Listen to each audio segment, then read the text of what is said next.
Okay, welcome. Today I wanted to offer some reflections about David Cameron, and just looking at his biography, he talks about how he wanted to serve the people, and why he seemed to do the absolute opposite. And I want to talk a bit about the psychology and how that links into his education of boarding schools. Okay. So I've been reading a few books recently. Been reading James O'Brien's and also David Cameron's For the Record. And as I was reading James O'Brien's book, I came across a speech David Cameron gave in 2005, and he just says how important the family is. And I'll read it to you because I think it's really powerful. So it's 2005 September, and it's the Conservative Party conference. He says, "Some say we should move to the right." He said, "I say that will turn us into a fringe party, never able to challenge the government again. I don't want to let that happen to this party. Do you?" He continued, "To the family trying to keep their heads above water, to provide for their kids and to give them the time they need, we'll say, yes, we believe in the family, because the most important thing in the world is that children are brought up in a stable, loving home." So that's 2005. And then, in his book, For the Record, he says, this is page 32, he says, "I only really knew I wanted to dedicate myself to politics and pursue a political career once I started working in it. But after that, I was in absolutely no doubt. It was a vocation, the only thing I wanted to do. I wanted to serve. I cared deeply about my country. I believed in public service, and I came to see and to believe profoundly that it is through political service that you can make the greatest difference."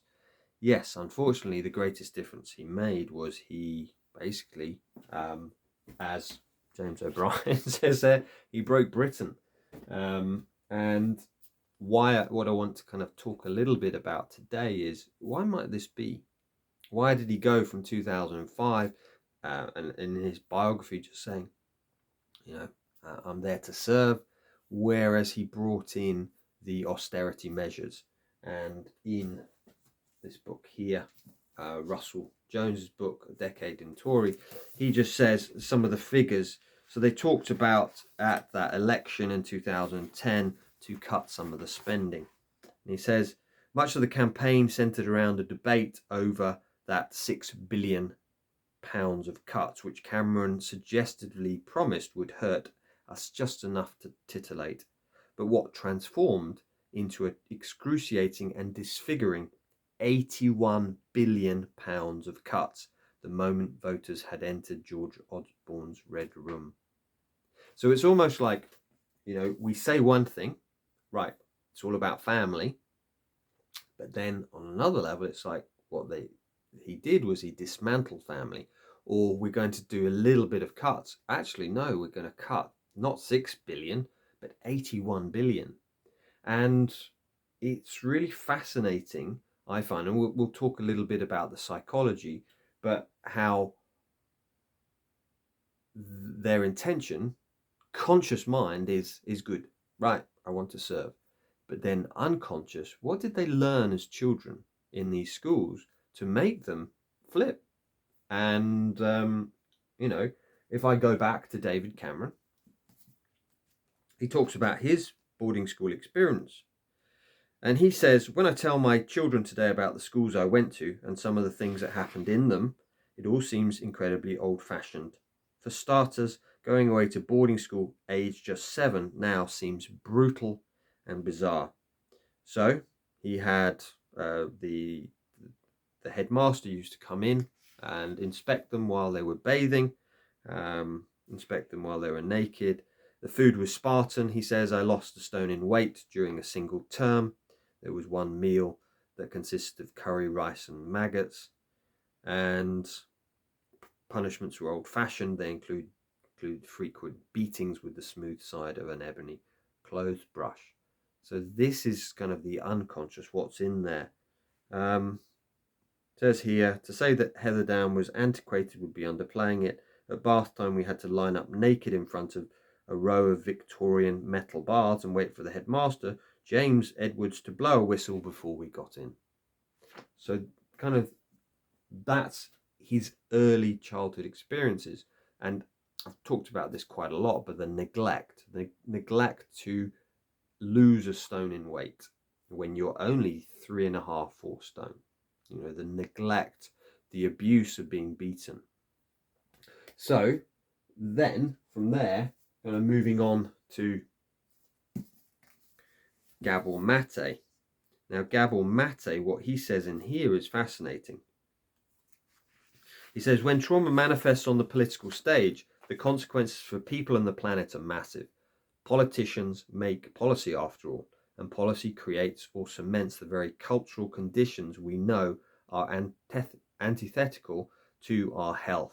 The level of trauma awareness or blindness they and we bring to the political conversation can't help playing itself out in the world we end up living in. If disease is the individual body's way of alerting us to something out of joint, something contrary to what our nature intends for us, then surely social maladies like addiction and global catastrophes like climate change are all signs of something amiss in the body politic. So I think this is really key, is like to understand that if those people in positions of power, and that's what we explore in our documentary Boarding on Insanity, they grew up traumatized, as David Cameron's talked about, and I have, all the biographies I've drawn upon before, but how's that going to impact their decision making? As Nick Duffell points out in the interview we did with him, but he talks about it in here, says that when we learn to hate the vulnerable inside ourselves, as we do in these schools, then how are we going to be able to take care of the vulnerable in society? And he says it's not going to be possible. And you can see that on one level, David Cameron really believes that he's there to serve, that he's there to help people. But what he's learnt inside himself is to do the absolute opposite. It's just to take care of his class, the people he went to school with. And it's all about kind of control. And this comes from boarding school. Nick Duffell here, Wounded Leaders. In practice, we can well imagine that a little boy who has experienced his parents' care every day of his life so far may go into shock when being left by them in the confines of a huge, unfamiliar institution. This threshold experience, aptly described by Simon Partridge, means that the little boy soon realizes that he cannot in any way control his new environment. The next logical step is to control himself. The first thing to deal with is his evident fear at being alone and his sad feelings that go along with it, commonly known as homesickness.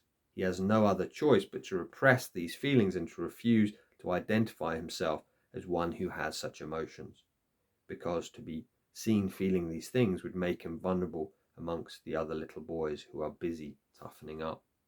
So this is key in leadership, as I've shared quite a bit over the weeks, is, as Cousins and Posens talk about in their Bible, Leadership Bible, the Leadership Challenge, they say that it's so important for us to be in relationships, or emotional intelligence is so important.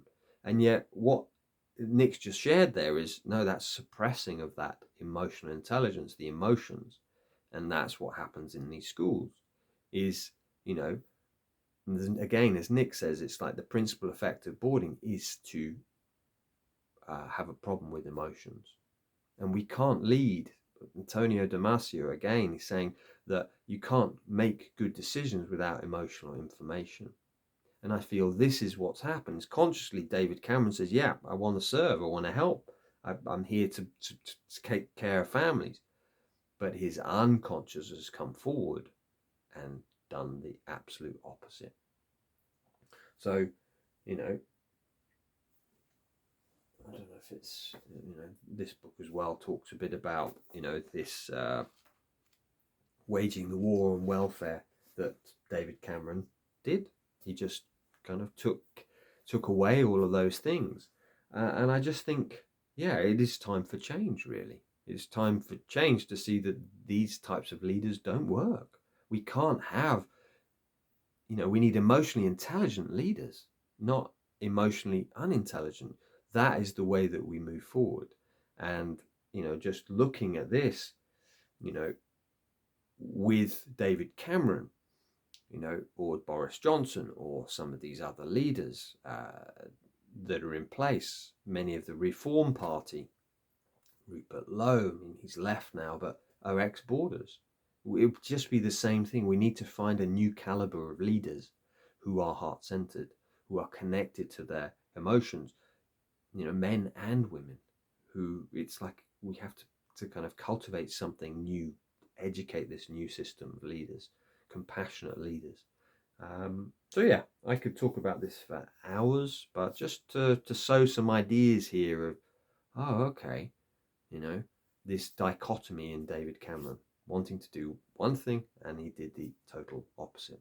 So, okay, please, any questions, let me know. And I've got a podcast going live on Friday that is talking about third culture kids, which means they grew up in, say, Africa or Asia, and then they were sent back to board in the UK or another country, and that impact on them from losing not only their home and their parents, but also their whole culture. So that is going live there. So, and yeah, the documentary is up again. So please do download, watch, and share.